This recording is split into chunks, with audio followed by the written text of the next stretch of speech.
Hello everybody, CoolBZ here, once again documenting my Neo Crown series run. I apologize, it has been upwards of a month, I think maybe even a little more since the last upload. A lot of things happening, all good things, nothing bad, just meant I didn't have a whole lot of time to upload everything.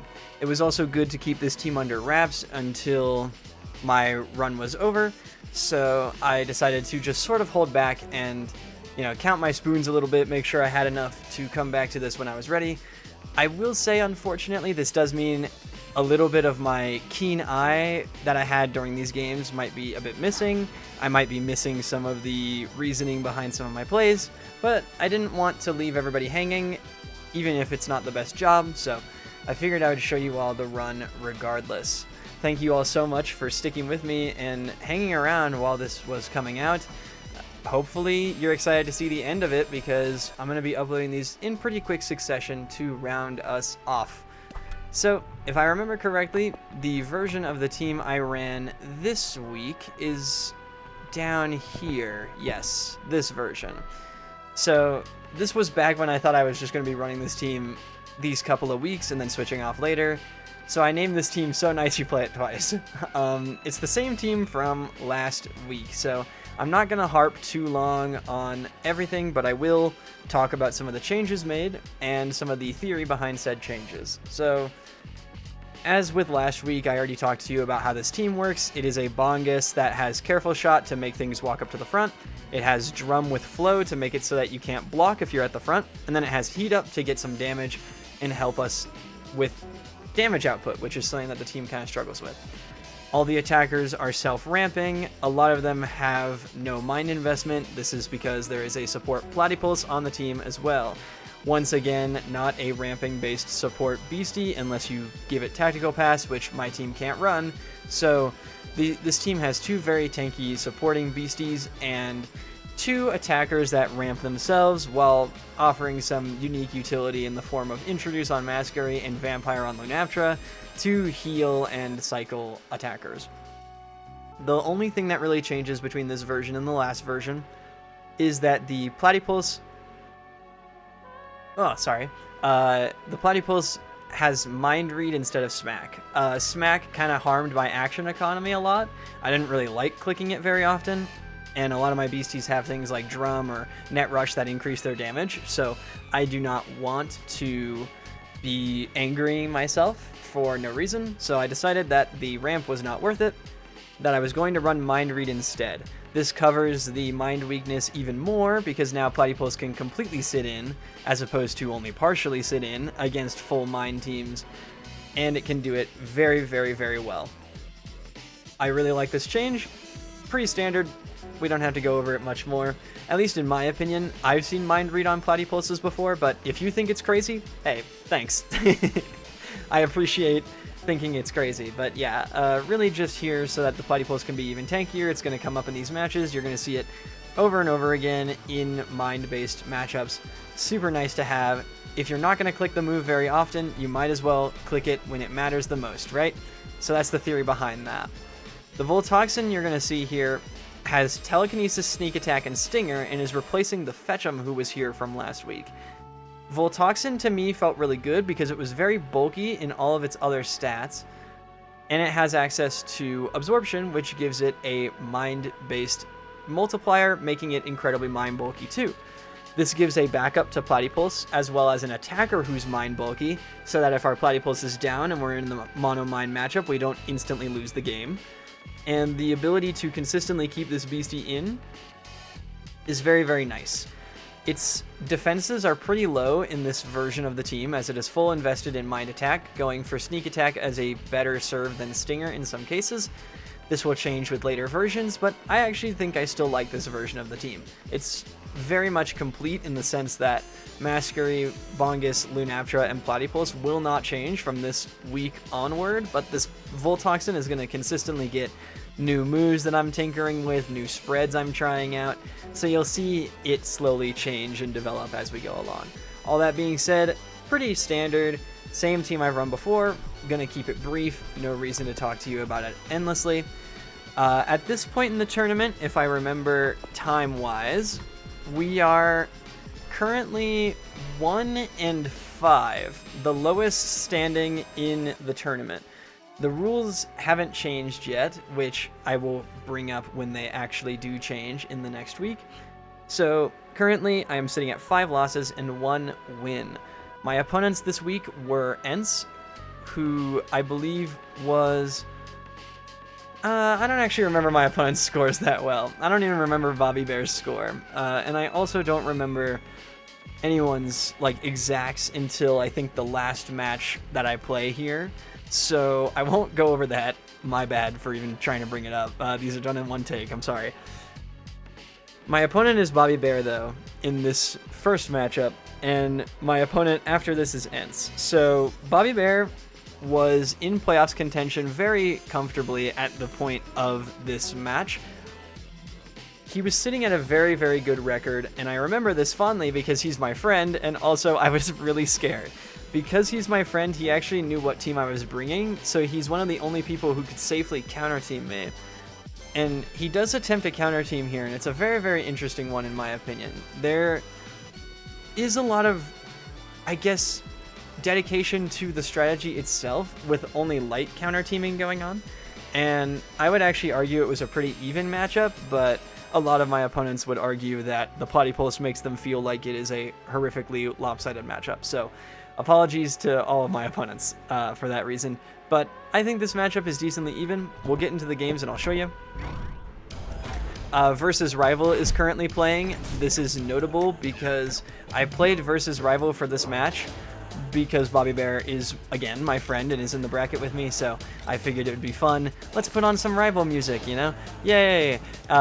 I will forget to change this throughout every one of the other matches, so I'm really, really sorry for that. You're going to be hearing this song a lot in these videos. I promise I like the other songs in Beastieball too. I just completely forgot to change it throughout the entirety of the tournament. So I hope you like Jack. I hope you like Versus Rival because you're going to be here with it a long time. To get back on topic, we have a Skuldra here from BobbyBear that has Eruption, Clearfield, and Whistle. I very much like this set. You, of course, are sitting it next to an Into Cloud's Delusia, so Eruption matters less. Clearfield also gets rid of the Eruption, as well as anything like, say, Traps or Drums. Whoa, what a coincidence. As well as having Whistle to redirect attacks, such as the Bongus' Sideways. This Skuldra, in a lot of ways, is very antithetical to the way that my team gets damage, as I usually rely on boosts, which it stops. I also rely on things like traps and drums for value, which it stops, and it redirects all my attacks, which means I can't avoid getting stopped by it. So, very, very cool Skuldra here. Sitting next to a Delusia who the entire team is built around. I actually love this Delusia set. It has access to True Strike and Heat Up, which is very standard for Delusia. Of course, Heat Up going through drums, able to sweaty my entire team, put me on a timer, very, very scary. But the Delusia also has Calming Aura, and you'll notice there is an Hardy Opposer as well as a Restoration Hydrome. So the entire objective behind this is to essentially heal the Hydrome extreme amounts through Delusia, which allows Delusia to sit in next to Hydrome, and then you get the advantages of both of their movesets. You get Heat Up on Delusia to put things on timers, you get Telekinesis, Stinger, and Cyclone from Hydrome, and you can heal it while keeping everything perfectly in control. So it's a very, very cool mid-range, almost control-esque team, very based, that sounded really funny, I'm sorry. Very much based on Mabel's Drumpus Hopra with Hydrome that she popularized and then everybody kind of just took with and ran. Very, very standard team. Very, very good. Basically no notes on that. I really like the Hardy Opposer here though, especially because of the Eruption, which it can take advantage of with both Steel and Hardy, as well as having access to just good consistent damage to round out the team along with this Delusia, basically functioning as a second, more selfish Delusia. Really, really cool team composition, big fan. In terms of how I stack up into it, like I said, Platy Pulse very body weak, kind of scary, 2 body attackers. heat up very scary through drums. I can't stop the sweaty. I am going to have to manage my bench really, really well. The Scaldra has clear field, which can constantly get rid of my drums as well as my traps, meaning I can't get any auxiliary damage to get me out of this situation. Overall, pretty terrifying, but in terms of tools I have, I can threaten with a careful shot if no whistle goes up, and this team's pretty prone to it. Platypus has Stinger to put things on timers, so does Voltoxin. And Masquerie here has access to pretty good damage across the board, as you can see, just really nice chip on all of them, as well as drum, which if, for example, we chase out the Scaldra, we can actually get our drums up. So I opt to heat up Delusia on the first turn here, just moving right along into the play-by-play. The reason I do this is because Delusia, while it does have some healing, this team is very clearly built around the Delusia, just sort of sitting in and doing whatever it wants. So I put it on a timer first, so that no matter what happens, Delusia will inevitably have to switch, which will mess with the overall structure of this team and bring it some really hard problems to solve, like having to bring in a poser next to Hydrome or other things like that, right? That's what I'm hoping. I need to break up this team structure because, very similar to my team, this team has a very strong structure. Certain pairings are way better than others, so it's good to start taking away some of the more resilient ones.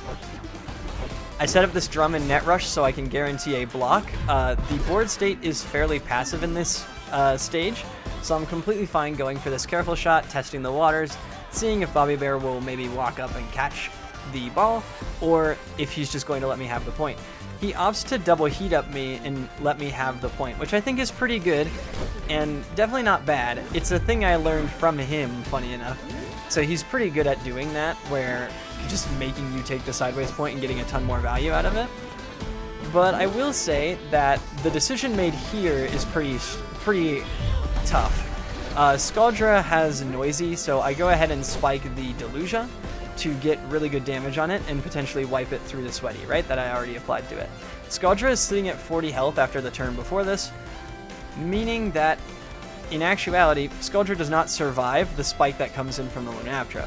This puts BobbyBear down 2 points if he doesn't choose to switch out the Scaldra, and he doesn't. So he actually sacrifices 2 points as early as like the first couple of turns, and he does end up holding on for almost 3 times this length for the rest of the match, but unfortunately, despite how well he plays, I think setting himself this far behind was definitely a bit of a mistake. That being said, again, still pretty well played, all things considered. Muscle Memory comes out on the Lunaptra, going to get some really nice damage on this Hydrome, but Drumpus Hopra basically going to take all that away.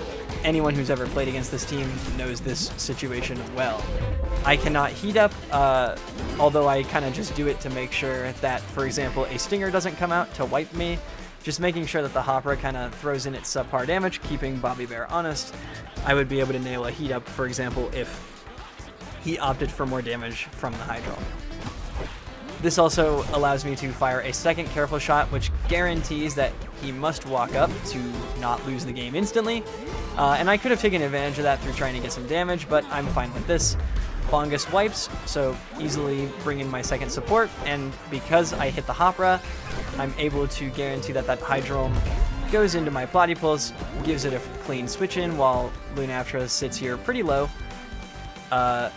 My drums run out, which is pretty unfortunate, but I do get a lot of good damage on the Hopra. I'm feeling pretty good about the position. I can kind of just keep it.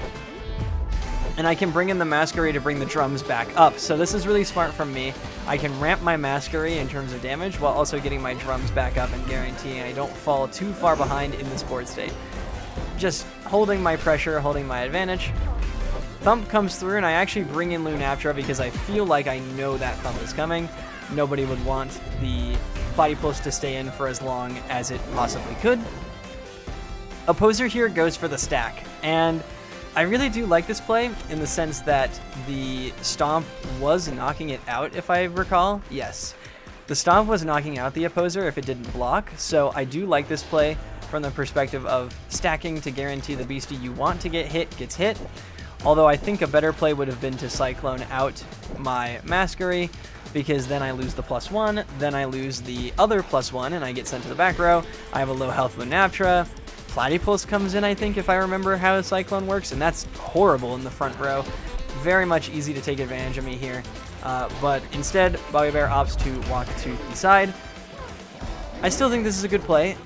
You're able to keep your Hydrome safe, keep the threat where you want it, but unfortunately, it does mean that Masquerade with another boost is able to do plenty of damage to anything, and the Skuldra, who would normally be able to survive this hit if BobbyBear were to read it correctly, takes too much damage from the traps that the Platypus was able to get from being able to switch in cleanly there. So GG to BobbyBear, a kind of rough game one for him, but he turns it around in this second one, trust me. It becomes a very, very close set off of this match alone, so jump right into that one for you.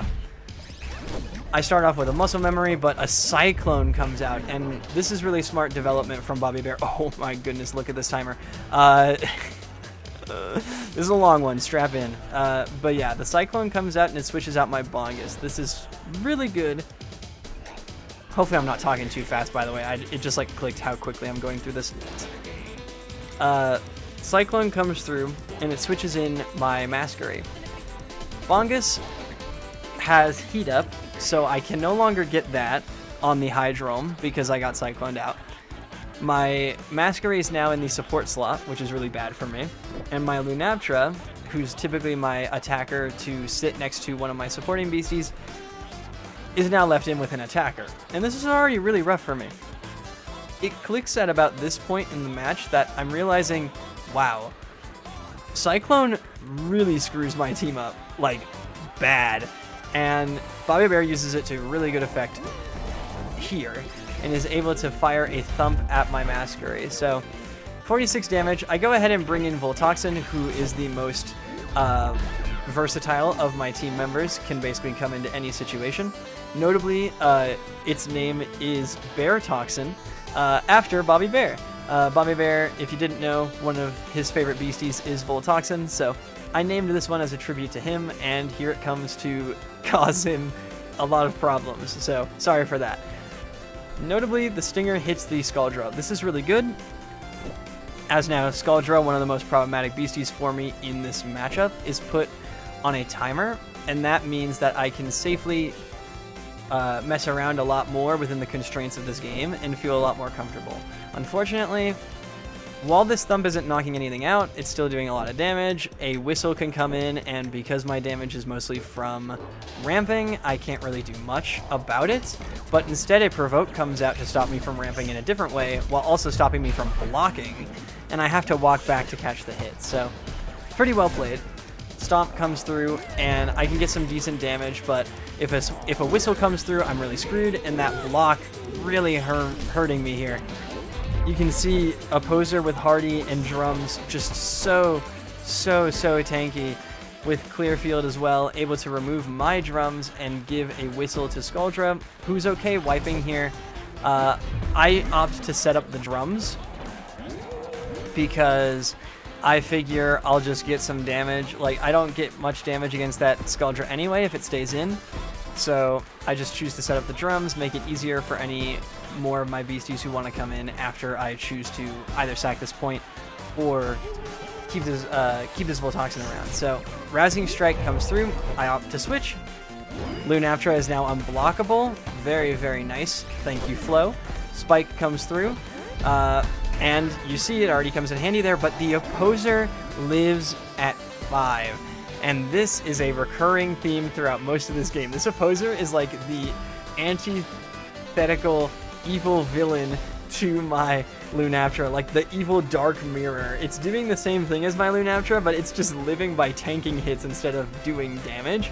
And this Lunaptra can't do enough damage to get rid of it. So I end up running into some really rough situations because of this Opposer, and this is one of them, where it survives just barely, and now BobbyBear gets control over the board state, is able to bring in this Hopra, goes for a big Rousing Strike, 59 to my Lunaptra. Thankfully, Vampire plus Drums can heal me out of this, and I can get some really good damage because, of course, Flow means you cannot double block me.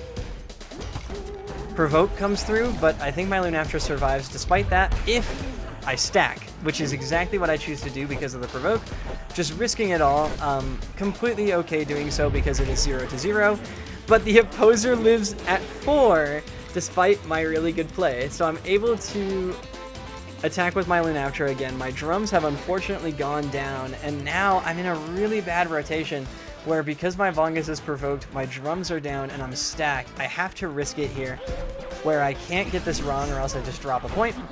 It would be okay to sacrifice my Lunaptra, but I'm very happy I get this read right, because now I can threaten the opposer and finally chase it out, or opt to get some damage on the Hopra, which is a little bit greedy from me. I definitely should have just taken the point on the opposer here, would have reset the situation. Instead, I take the spike damage, but I don't know how much I like that, because this Calming Aura is going to heal the opposer, and with the drums up, it's going to score a point here off of the thump, but notably, I hope maybe you see it too. It's going to live another one of these. The spike comes through, opposer takes 60 and lives at 5 again. This thing has given me nothing but a hard time.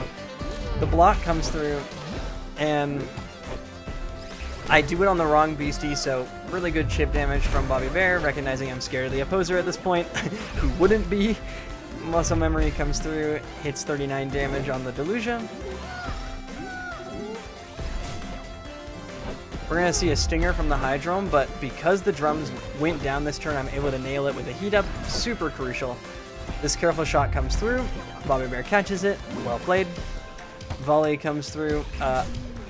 Actually could have healed, notably, with Calming Aura to keep the Delusia around, but opts to sacrifice it, putting on an 8-wiped timer, and I think that's very, very clever. I barely live here, but because Delusia is now able to come back later, BobbyBear has more of a lifeline going into the rest of this game, and he chooses to cash in on that by stacking to guarantee this sack. Very, very smart. As you can see, much akin to the first game, although the bar is significantly longer, BobbyBear manages to survive basically double the time from sacrificing a beastie early on. Super well played by him. He is one of my idols when it comes to bench management. I have seen no one who compares to his amount of tomfoolery when it comes to being able to keep your entire bench alive for as long as humanly possible. And he is so, so good at that. So, super well played. This Muscle Memory does have to come out. Hits the Hydrome, 48 damage. Not bad, but, you know, with Drumpus, how much damage really was that? Rousing Strike comes in, hits the Masquery. I'm able to set up the drums, I'm able to set up for a stomp. I already had the drums. And the Cyclone, though, immediately takes me out of range of being able to ramp to get this victory. If you're wondering why I tried to go for the ramp so aggressively, the Scaldra is at 73, the Scaldra named tax exempt, in case you didn't see that. So I was willing to sort of just run Masquery in and get a bunch of damage, but unfortunately, this Cyclone, while forcing Masquery out, brings in a Bongus who is at 10 health, who wipes to the Sweaty from the heat up of the Delusia early on in the match, and puts it on an 8-wiped timer. This is super unfortunate for BobbyBear because it means that I can bring back this Bongus later. Obviously, Cycloning out my Masquery is the correct play in some cases because of the fact that I now have nothing left for 8 turns, but if he cannot close out the game here, it's going to prove very detrimental, which is, as you could probably see by the timer, going to happen. 31 damage goes on to the Platypus. Lunaptra runs up. We're going to see a spike. Surprise, Lunaptra clicked spike. Fork found in kitchen. Opposer goes for Steel Thump. I can safely block. It's okay for Platypus to take 1 or 2 more of those, so I opt to let it take 1. Unfortunately for me, with a block, Opposer is going to survive again at 3 health, and the Hydrome can now safely take the ball. Stinger can come out. I have to stack here to risk the Opposer knocking out my Platypus. This basically Bedgehead. Wow, Bedgehead? Okay, I'm talking too fast. I'm sorry. Hedging my bets here, where the Opposer Thump would have been able to knock out my Platypus. So by stacking, I can make sure that Lunaptra takes the damage for Platypus, and if Hydrome attacks, the attack gets redirected anyway. So I'm really safe here, and I can go for another spike, which is crucial for my board position, as I can get a little more damage, force out that Opposer, and now, if you would look at the bench, it is looking a lot more in my favor despite the point going to BobbyBear. This Scaldra is one of the only beasties who can come in anymore, and the Hydrome's really low into 2 body attackers. So even though I'm running out of resources, I still feel decently confident that if I survive this serve, I can introduce this Voltoxin to last 1 turn extra. And now I can bring, like I said, just bring this in, barely live, and this Bongus is back up, and I can stall for the wipe timers of the rest of my beasties and slowly wrap this back around. The Cyclone comes out, but it hits my Lunaptra instead of my Voltoxin, which brings in that Bongus who recently wiped to the Sweaty of that hit. Here Lunaptra comes in, takes only 23 damage, and a really, really curious situation happens. This Lunaptra spike is wiping Delusia if it chooses to walk up. Hydrome as well. So both these beasties will get wiped if they choose to take this hit. As a result, I can very safely net rush to go to the net and keep my beasties safe while setting up the drums and firing a careful shot. This keeps BobbyBear incredibly honest. He has to switch something in from the traps, which can only be Scaldra. And once we're in a board state where it's Scaldra Hydrome, I can survive 1 more turn, hopefully, and get myself the win. Notably, this Hydrome Stinger is doing a lot of damage, but it should be relatively okay as long as it's paired next to the Delusia. However, I would have to walk back and it would be really, really dangerous. A +1 Hydrome Stinger would almost get me, and a +2 Hydrome Stinger would basically guarantee it. So this is really risky, but I decide to go for the careful shot because it gives me a little bit more healing. I can block the Hydrome from the net, and thankfully for me, BobbyBear does bring in that Scaldra, becomes a little shaken under the pressure, and I am able to take that game. So, super well played to BobbyBear. Insane set. I don't think I've played a match that long in a very long time, and a lot of our practice games are like this, where they go super, super long, and I was just so relieved that I did not have to face the wrath of someone who was on such a tear in the bracket. So, again, super well played. Obviously, my friend, so I'm biased, but I had a lot of fun in this match, and I was really looking forward to this one. It put the wind back in my sails to win it, and I think this match really gave me the momentum to push forward and continue winning and have fun playing this tournament, because it was a really, really good one. All of that being said, I think the ability to block at the net was really nice, and this play was relatively safe. I'm glad that I saw that line. Very lucky. I think there were multiple times throughout this game that I would really have to look at it closely to remember, but I remember that I'm pretty sure BobbyBear could have pushed his advantage a little bit more to knock out one of my beasties earlier and probably just win the game off of the tempo swing. But regardless, he is the king of playing safe and showed it right there. Super, super hard to overcome. Really, really well played. So the next match for the week was against Ence. One moment.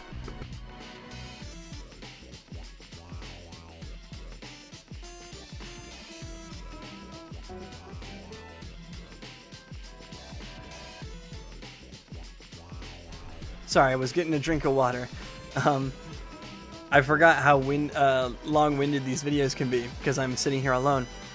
I will say that this matchup, if I remember correctly, is very, very rough. There is a body bulky bowler, but for the rest of it, this team is very body weak.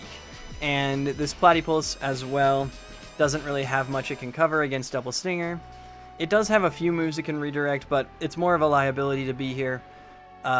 But that being said, this team is still really interesting, and Ence plays this really, really well. So I'd like to show you what he does and kind of show you how he can play out of this matchup.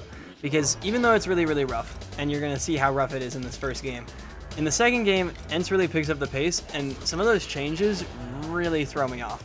So I do get a bit lucky in terms of the matchup. We'll go over it regardless, though, because I think this team is awesome.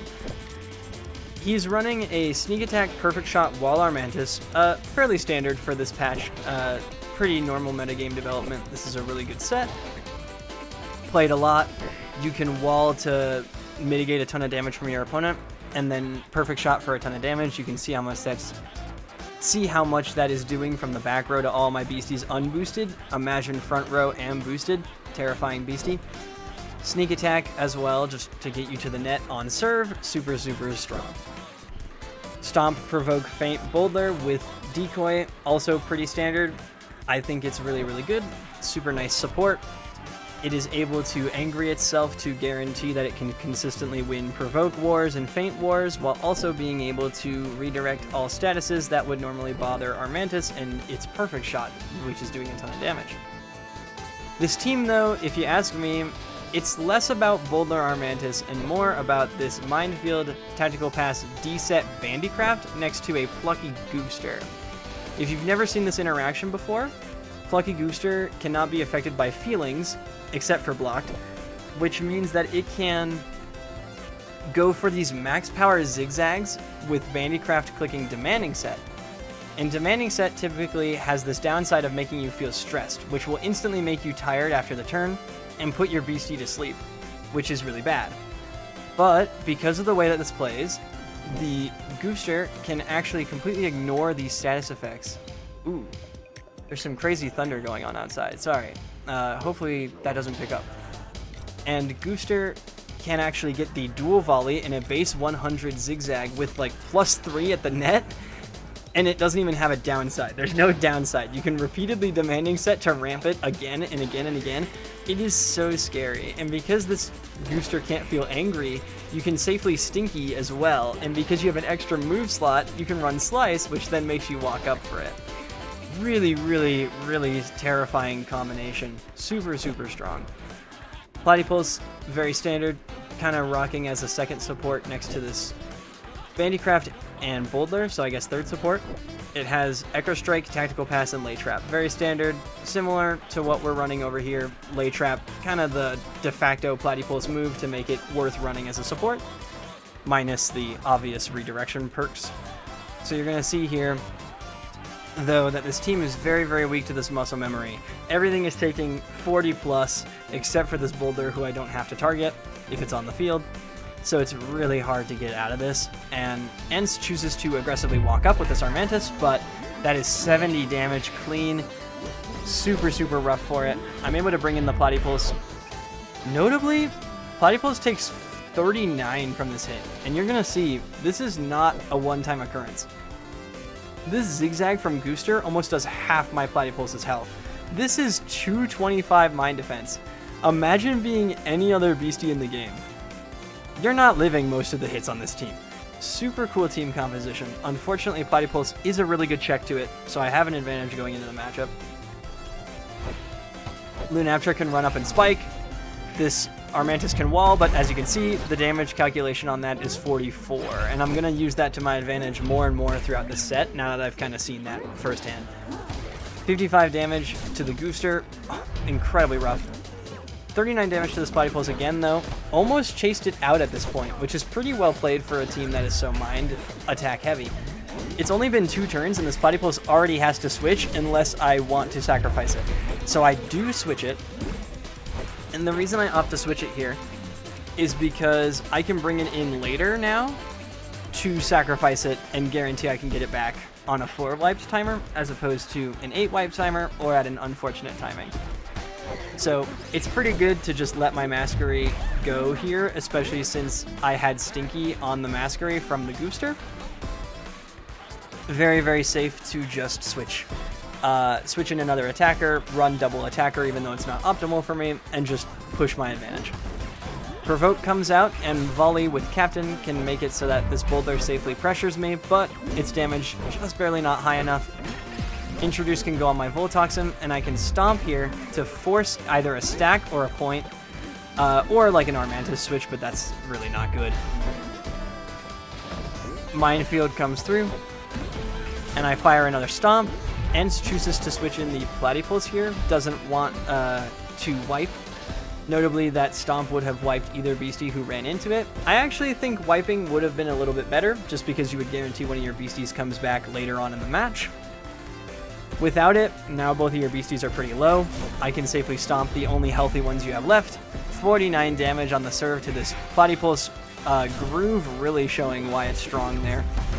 And as I had said before, that was a really nice sack. Platypus tries to set up the traps to sort of cage me in and guarantee that all my switches are bad, but my Platypus is super low, so I can use it to eat the traps, take a guaranteed point sacrifice against double Mind Beasties, and safely bring in another attacker. Once again, just Platypus really showing why it is such a downright terrifying beastie. Notably, this is doing 88 damage to the Armantis with flow because I cannot be blocked, so I go ahead and send it at the Armantis here, knowing that because it will wipe to the Sweaty after this, and I'm feeling really comfortable with the position. Perfect shot comes through, but hey, Voltoxin, who hasn't seen much play in the last matches other than being a consistent switch-in, finally can show why it's here. In the Mind matchup, because when my Platypus is down, I have an attacker who can tank a Mind hit. Telekinesis comes through, Stinger goes to the front row. Only Platypus could survive that in the back, and it wasn't a good position because you had a wiped beastie, so Platypus would have to come in the front, and even if it survives, Boldler can easily be blocked, and not enough damage comes through, and I just win the game. So, GG, really, really hard matchup, and I think ence makes a few excellent adaptations in this game, despite how rough things look. So, I hope you stay tuned for that. Stinky comes through, hits my Lunaptra, really smart, because it super screws with my lead. So, similar to Cyclone, Stinky's also really bad because I have this one attacker, one support setup. So stinking my Lunaptra on the serve is really good. Also relying on this Gooster who can just do so much damage is really, really smart. So the Zigzag is going to come through. I do bring in the Platypus, but unfortunately because my Lunaptra is shook here, I have to attack with Platypus. Super well played to bring in his own Platypus and go for another one of these zigzags. I can live because of Mind Read, but not for very long. And before I go, ence makes sure to rub extra salt in the wound by guaranteeing that my serve is shook with a low health Platypus into a Mind Team. This is just really well played overall in my opinion. Super, super strong opener. Really smart line. Able to go for the sneak attack. Mind Read, though, really showing its stuff here. If I walk it back, you can see sneak attack coming through is going to do 23 to this Platypus, but because of Mind Read, it only takes 13. Or 14, sorry. It lives at 13. Super similar numbers. Now I make ence take a choice between the Platypus or another point, where I can drain the Platypus because of the 3 Weepy from an earlier Stinger,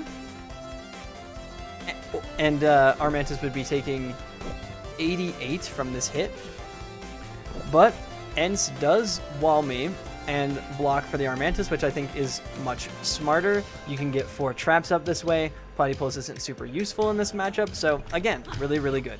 4 traps go up, perfect shot comes through. I choose to just sacrifice my Platypus if that's the case. That is a crazy amount of damage. Can I just say, like, I blocked, which of course lowers the damage of perfect shot, but 15? Are we kidding? Mind Read really showing why it's so strong. Still, I get knocked out. It doesn't change much here. 39 damage to the Lunaptra. I choose to ramp with Masquerie because I should be able to get this point regardless, and I do. I can also get the drums up that way. Muscle Memory comes through, hits the Gooster, who then has to zigzag. Notably, if it was Slice, I would have lost a point and been in a rough position.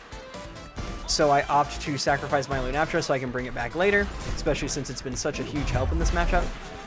Voltoxin can cleanly come in as my Mind defensive beastie, firing a Stinger at this Boldler.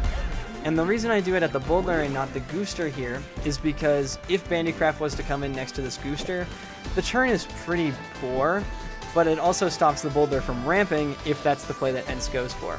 So I opt to go for this Stinger, assuming that Loki, the Gooster here, would be a little bit scared of taking, you know, lethal amounts of damage, but ence has a Will of Steel, keeps it in, and now gets a huge amount of damage from doing so, and I think that's really smart. You also buy yourself an extra turn, so So this zigzag comes out, and it's doing good damage, but unfortunately, my Platypus is back up.